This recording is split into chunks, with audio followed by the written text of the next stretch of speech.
हाँ जी, तो हमने बात की जब भी सिंगल इलेक्ट्रॉन हो और उसके साथ स्ट्रॉन्ग फील्ड लिगेंड हो तो उसको उठा के आपने बाहर फेंक देना है। मतलब वो हाइब्रिडाइजेशन में इन्वॉल्व नहीं होगा। ठीक हो गया, ये बात याद रख लेनी है। लेकिन अगर ऐसा केस आ जाए कि आपके पास ये सीन था,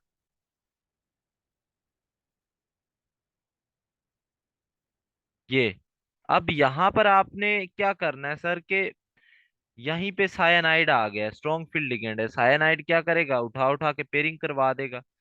पेयरिंग करवाएगा तो ये कुछ इस तरह से बचेगा आपके पास जो सिस्टम होगा हमारा। ये एक इलेक्ट्रॉन आ गया है। अब यहाँ पे ये जो है, इसमें देखिए आप जरा कि जो एक इलेक्ट्रॉन बचता है उसका क्या करें। अब आपने एक बात याद रखनी कि एक वैकेंट ऑर्बिटल तो यहाँ पे प्रेजेंट है, तो उस वैकेंट ऑर्बिटल को हम यूटिलाइज करेंगे, इस इलेक्ट्रॉन को वैसे ही रहने देंगे। साइमा अपनी वीडियो ऑफ करें, आपको पता नहीं होता जब मीटिंग ऑन कर लें, ज्वाइन कर लें तो अपनी वीडियो भी ऑफ कर लिया करें।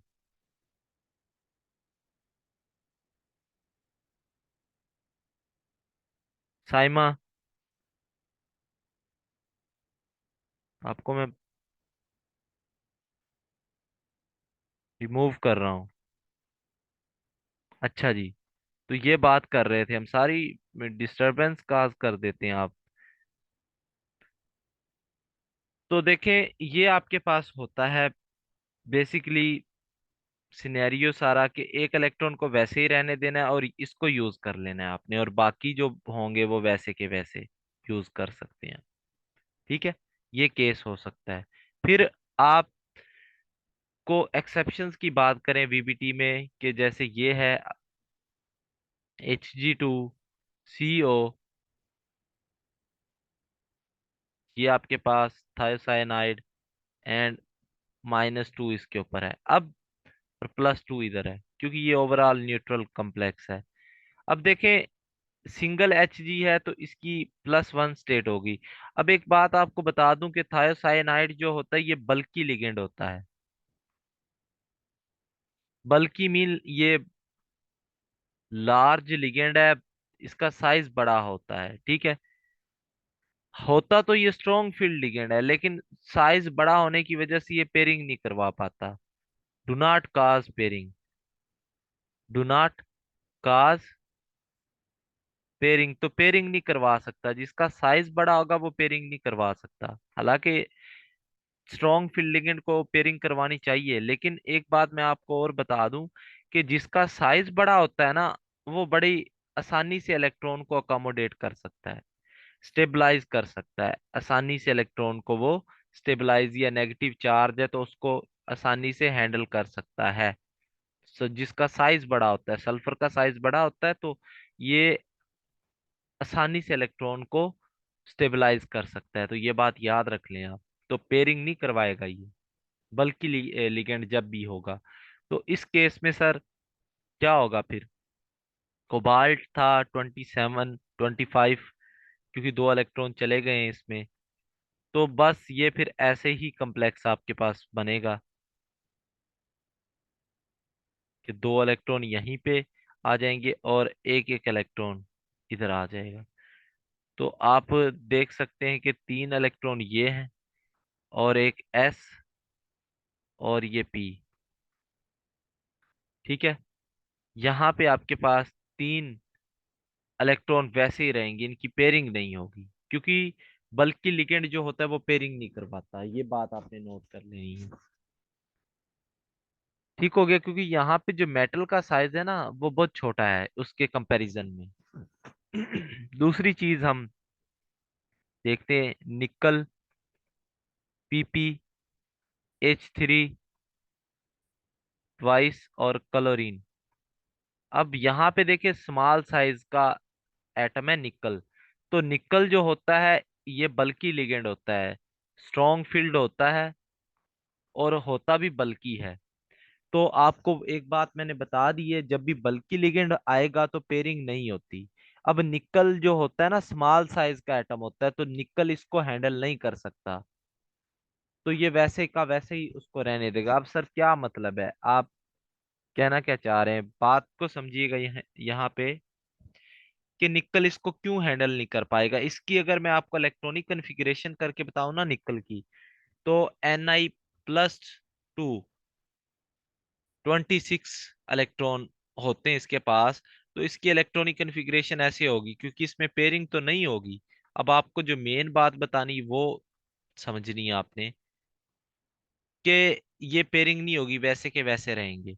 अब यहाँ पे एस और यहाँ पे 3p आपके इन्वॉल्व होंगे। ठीक हो गया, यहाँ पे एस होगा और यहाँ पे 3p आपके क्या होंगे, इन्वॉल्व होंगे। अब इसकी हाइब्रिडाइजेशन क्या होनी चाहिए, sp3 हाइब्रिडाइजेशन होगी। ठीक हो गया। अगर सर आप इसको लेकर चलते कि स्ट्रॉन्ग फील्ड लिगेंड है, पेयरिंग अगर करवाते तो इसकी हाइब्रिडाइजेशन यहाँ पे ये आता तो DsP2 हो जानी थी। अब DsP2 क्यों नहीं होती हाइब्रिडाइजेशन, ये रीजन मैं आपको बताता हूँ। देखें, DsP2 होती तो उसका स्ट्रक्चर होना था स्केयर प्लेनर, इस तरह से ये स्ट्रक्चर होना था, PpH3 और PpH3, ये स्ट्रक्चर होना था सर। अब ये जो लिगेंड है, ये बड़े साइज के एटम है और ये छोटे साइज का है। अब ये आपको नहीं लगता कि ये आपस में रिपल्शन कर करके मर जाते ये, और रिपल्शन होती रहती इनमें, क्योंकि 90 का एंगल है ना, एक प्लेन में आ गए हैं। जब एक प्लेन में चीजें आ जाती तो रिपल्शन बहुत ज्यादा हो जाती है। तो डेट्स वाई इनका स्ट्रक्चर स्क्वायर प्लेनर नहीं होता, और हाइब्रिडाइजेशन भी इनकी DsP2 नहीं होती, हाइब्रिडाइजेशन इसकी sp3 होती है, ताकि रिपल्शन से बचा जा सके। यही रीजन होती है। हम समझ रहे होते एक्सेप्शन, लेकिन उसके पीछे समहाउ रीजंस भी होती हैं, जैसे अभी मैंने आपको एक्सप्लेन की। इसके बाद अगर हम बात करें, रोहेडियम आ गया जी हमारे पास। अब आपको पता होना चाहिए rhodium is a large size atom. ये पी बाहर है, लार्ज साइज का एटम है। अब आपको मैंने एक बात पहले भी बताई हुई कि लार्ज साइज का एटम हो तो वो लार्ज दूसरे एटम के साथ कंबाइन करना पसंद करता है, small one will combine with smaller atom. तो इसको समझते हैं कि ये एक छोटा सा एटम था। ठीक हो गया, और